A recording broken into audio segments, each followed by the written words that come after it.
Some friendships, he realized, didn't need words. They only needed quiet moments, soft sunlight, and the peaceful rhythm of days passing gently by. The forest breeze rustled through the leaves above them.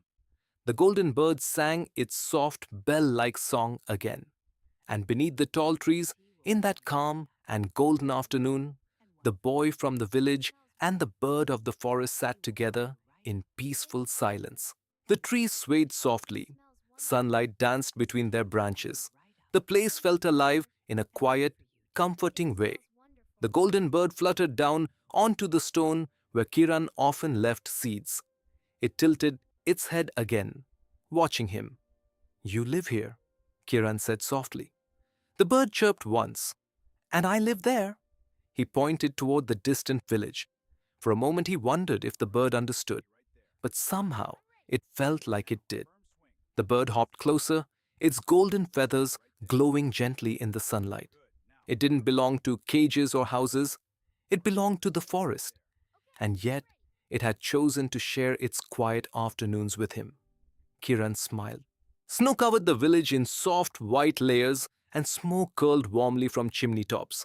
Inside the cottage, evenings were cozy and peaceful. Kiran and his grandmother sat near the fireplace while snowflakes drifted past the window. Sometimes she knitted warm scarves while Kiran read books or sketched drawings. The fire crackled softly. Outside, the forest rested quietly beneath its snowy blanket. Even in winter, the golden bird sometimes appeared. Its feathers looked especially warm against the white snow. It perched on branches near the forest edge, singing its quiet melody. When spring returned, the valley woke slowly. Tiny green buds appeared on branches, and wildflowers painted the forest floor with soft colors. Birdsong filled the mornings. Kiran had grown a little taller by then, but his daily walks to the forest had never stopped. One peaceful afternoon, he sat beneath his favorite tree while the golden bird perched above him. A gentle breeze moved through the leaves, carrying the scent of pine and fresh grass. Kiran looked around the forest. In summer, the forest hummed with life. Cicadas sang lazily in the trees, and warm sunlight filled the air with a golden warmth. Kiran sometimes lay in the grass beneath the branches, drawing pictures in his notebook while the golden bird perched nearby.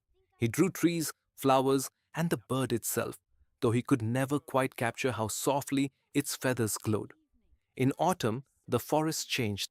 Leaves turned shades of amber and red, drifting slowly down like quiet little boats. Kiran gathered some of them and pressed them between the pages of his notebook. The golden bird continued visiting, often singing its soft bell-like song in the quiet afternoons. Winter arrived gently. In the afternoons, when the sun softened, then the golden bird fluttered. When the chores were finished, he often walked along the small path that led toward the forest. The path curved through tall grass and wildflowers that swayed slowly in the breeze. Butterflies fluttered between yellow blossoms, and dragonflies skimmed. Beyond those fields stood the forest. The forest was old and peaceful, filled with tall trees that whispered softly when the wind moved through their leaves. Sunlight filtered through the branches in thin golden beams, and the forest floor smelled of moss, pine needles, and when Kiran stepped into the kitchen, the room was always glowing with soft morning light.